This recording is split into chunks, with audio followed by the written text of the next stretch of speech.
요즘 뉴스를 보면 코로나 감염증 외에도 우리 눈과 귀를 괴롭히는 사건이 있는데 바로 박사방, N번방으로 불리는 성착취 사건입니다. 그 수법이 너무 잔혹하고 엽기적이어서 청와대 청원이 500만 명이 넘을 정도로 온 국민의 분노를 사고 있는데요. 첨단 기술을 타고 암처럼 퍼지는 성도착증에 대해서 자세히 알아보겠습니다. 허두영 의학 전문 기자 나오셨습니다. 안녕하세요. 네, 건강하시죠?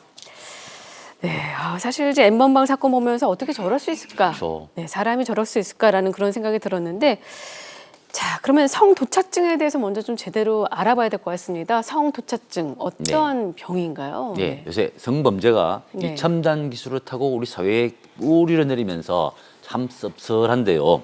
이 성도착증이라고 하는 것은 사회 규범에서 많이 벗어난 비정상적인 성행동을 가리키는 질병입니다. 이 알코올 중독 같은 질병인 건데요. 이 정상이라는 범위를 판단하는 기준이 좀 애매하긴 하지만 이 성도착증 환자는 이 정상적인 성적 자극이나 행동으로 만족하지 못해서 네. 비정상적인 성행동을 추구하게 됩니다. 이 누구든지 잠시 야릇한 환상에 빠질 수는 있지만 6개월 이상 오랫동안 비정상적인 환상이나 충동에 집착하고 또 실제 행동으로 옮기는 또 어떤 내성적인 사람들은 죄책감이 심해져서 인간관계에 좀 애로를 겪기도 한다고 합니다. 네, 사실 간혹 가다 어떤 분들은 성도착증을 성적 기호의 문제로 이렇게 그렇죠. 생각하시는 경우가 있는데 사실 이제 무서운 질병이잖아요. 네, 질병입니다. 원인이 어디에 있습니까? 선천적인 건가요? 아니면 후천적인 건가요? 예, 이 성도착증의 원인은 크게 두 가지, 말씀하신 대로 네. 선천적인 것과 후천적인 문제로 다 봅니다.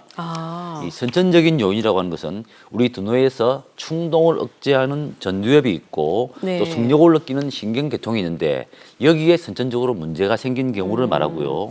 후천적인 경우는 어릴 때 이 외설적인 성행위 장면을 자주 목격하거나 네. 부모에게서 좀 학대를 심하게 받아서 이 성에 대한 인식이 삐뚤어지고 자존감이 떨어지기 때문에 네. 이 성도착증이 생기기도 합니다. 네. 이 성도착증은 처음에는 사소한 일탈처럼 보이지만 이 방치하면은 증상이 점점 심해져서 나중에 범죄로 이어질 가능성이 상당히 높다고 합니다. 선천적으로나 후천적인 다 원인이 있다라고 네. 볼 수가 있겠는데 예. 사실 요즘 컴퓨터나 휴대폰으로 그 음란물 쉽게 그렇죠. 접할 수 아주 쉽게 있잖아요. 접하죠. 네. 그렇기 때문에 더욱더 상당히 심각한 수준인 것 같은데 환자 수는 어느 정도 됩니까? 예, 우리나라에 성도착증 환자가 연간 한 300명 정도 됩니다. 300명, 300만 명이 아니고 300명. 네네네. 네. 좀 사실 뭐 생각보다는 좀 그렇게 많지는 않은 것 너무 같긴 작죠. 한데요. 네. 예. 이게 어차피 병원에서 이제 진단받은 환자를 기준으로 하는 건데요. 그래프를 보시면은 2015년부터 2019년까지 5년 동안의 이 성도착증 환자 현황인데요. 작년에 400명이 조금 안 되는 수준입니다. 이 모두 남성인데요. 네. 나이로 보면은 20대부터 30대가 좀 많은데 특이한 것은 오른쪽 뒤를 보시면은 60대와 70대도 제법 많다는 겁니다. 우리나라가 고령 사회로 가면서 건강한 노인이 늘어났는데 그분들의 성적인 고충을 좀 해결하는 그런 장치가 없다 보니까 노인 성범죄가 증가한다고 합니다. 사실 우리나라 성범죄자가 연간 3만 명이 넘잖아요. 네, 맞습니다.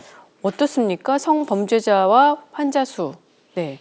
어떻습니까? 네. 이 문제는 이 성도착증 환자가 자발적으로 병원을 찾아가기보다는 네. 이 성범죄를 저지르고 난 뒤에 좀 재판에서 형량을 낮게 받기 위해서 전략적으로 병원에 간다는 건데요.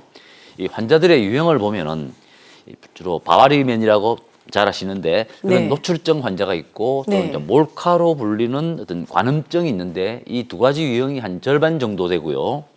이 복잡한 전철에서 신체 부위를 접촉하는 이 마찰 도착증, 네. 그리고 이성의 속옷에 탐닉하는 의상 도착증, 그리고 어린이에게 성욕을 느끼는 소아성애증 같은 경우도 제법 많습니다.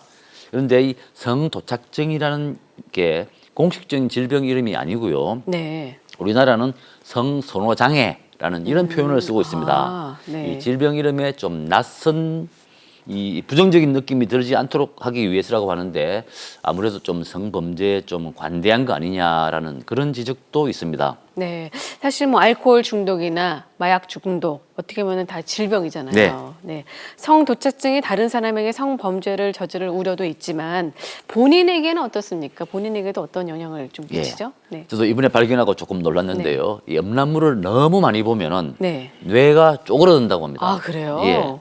독일의 한 연구소가 조사를 했는데 음란물 영상을 즐기는 사람들의 두뇌를 검사를 해보니 이 자극과 보상 반응을 담당하는 부위가 있는데 이 음란물을 많이 보면은 그 부위가 줄어든다고 합니다. 이 음란물이 정서적이거나 정신적인 피해를 주는 것은 물론이지만 신체적인 피해를 준다는 게 드러난 거고요.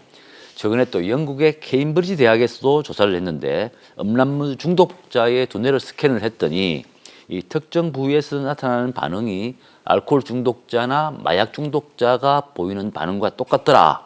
결론은 음란물 중독은 알코올 중독이나 마약 중독처럼 위험하다는 겁니다. 그러니까 어렸을 때부터 좀 발달 단계에 맞춘 지속적이고 좀 포괄적인 성교육이 필요하도록 하겠습니다. 네, 오늘 말씀 감사합니다. 네, 건강하세요.